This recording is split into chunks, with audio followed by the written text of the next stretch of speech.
Hi friends, this is Vincent. நம்ம சேனலுக்கு உங்களை அன்புடன் வரவேற்கிறேன். ஓகே ஃப்ரெண்ட்ஸ், நம்ம எல்லாரும் எதிர்பார்த்திருந்த ரேங்க் லிஸ்ட் வந்து பார்த்தீங்கன்னா ரிலீஸ் ஆயிடுச்சு. சரியா, ரேங்க் லிஸ்ட் எப்படி செக் பண்ணணும் அப்படின்னு சொல்லி பார்த்தீங்கன்னா, நமக்கு வந்து இன்னைக்கு வந்து ஓவரால் ரேங்க் லிஸ்ட் வந்து அவங்க கொடுக்கல. சரியா, ஓவரால் ரேங்க் லிஸ்ட் வந்து கொடுக்காம அவங்க என்ன பண்ணிருக்கான்னு சொல்லி பார்த்தீங்கன்னா, அதாவது இன்எலிஜிபிள் லிஸ்ட் மட்டும் என்ன பார்த்தா கொடுத்துருக்காங்க.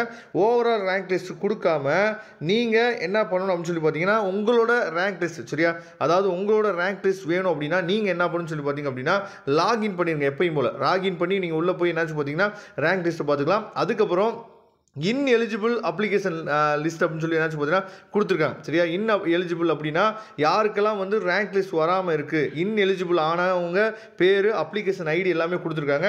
அதே மாதிரி டென்டேட்டிவ் ஷெடியூலும் கொடுத்துருக்காங்க. சரியா, எப்போ வந்து நமக்கு வந்து கவுன்சிலிங் வந்து ஆரம்பிக்க போகுது அப்படிங்கிற எல்லாமே நமக்கு வந்து அப்டேட்டும் நமக்கு என்னாச்சு பார்த்தா கொடுத்துட்டாங்க. சரியா, இன்றைக்கி வந்து நமக்கு ரேங்க் வந்து கிடச்சிருச்சு. அதே மாதிரி நமக்கு வந்து ஒரு 10 நாள் வந்து என்னாச்சு பார்த்தா டைம் வந்து கொடுத்துருக்காங்க. என்ன அப்படின்னு, அதாவது 28ஆம் தேதியிலேருந்து 2ஆம் தேதி வரைக்கும், அதாவது நாளையிலேருந்து 2ஆம் தேதி வரைக்கும் நீங்கள் என்ன பண்ணலாம் பார்த்தா, உங்களுக்கு ஏதாவது குறைகள் இருந்துச்சு அப்படின்னா, சரியா, ரேங்க் லிஸ்ட்டோ இல்லை இது சம்மந்தமாக ஏதாவது குறைகள் இருந்துச்சு அப்படின்னா நீங்கள் டிஎஃப்சிஸ் போகலாம். அதே மாதிரி நீங்கள் வந்து ஃபஸ்ட்டு கிராஜுவேட் சர்டிஃபிகேட் வச்சுருப்பீங்க பார்த்தீங்களா, அந்த ஃபஸ்ட்டு கிராஜுவேட் சர்டிஃபிகேட்டும் உங்களுக்கு வந்து ஏதாவது தவறுதலாக நீங்கள் வந்து அப்லோட் பண்ணலை, இல்லை மாற்றம் இருக்குது அப்படின்னாலும் நீங்கள் என்ன பண்ணலாம் பார்த்தா அதையும் நீங்கள் அப்லோட் பண்ணிக்கலாம். இந்த மாதிரி விஷயங்கள்லாம் 28ஆம் தேதியிலேருந்து 2ஆம் தேதி வரைக்கும் பண்ணணும்.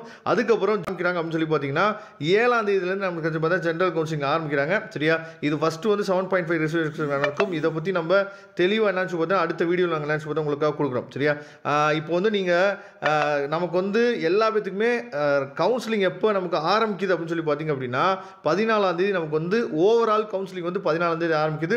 உங்களோட ரேங்க் லிஸ்ட்டை நீங்கள் எப்பயும் போல் லாகின் பண்ணி நீங்கள் என்னாச்சு பார்த்தீங்கன்னா மெயில் ஐடியை போட்டு நீங்கள் பாஸ்வேர்ட் போட்டிங்க அப்படின்னா உங்களோட இண்டிவிஜுவல் நீங்கள் ரேங்க் வந்து பார்த்துடலாம்.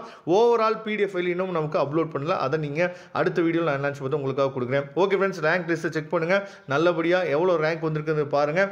பார்த்துட்டு அதுக்குரிய சாய்ஸ் ஃபில்லிங்கை ரெடி பண்ணுங்கள். அப்படி சாய்ஸ் ஃபில்லிங் ரெடி பண்ண முடியலன்னா நம்மளே நீங்கள் தொடர்பு கொள்ளுங்கள். நாம் உங்களுக்கு சாய்ஸ் ஃபில்லிங் போட்டு கொடுக்குறோம். சரியா, அதை நீங்கள் தெளிவாக பார்த்துங்க. தேங்க்யூ. நம்ம நெக்ஸ்ட் வீடியோ பார்க்கலாம்.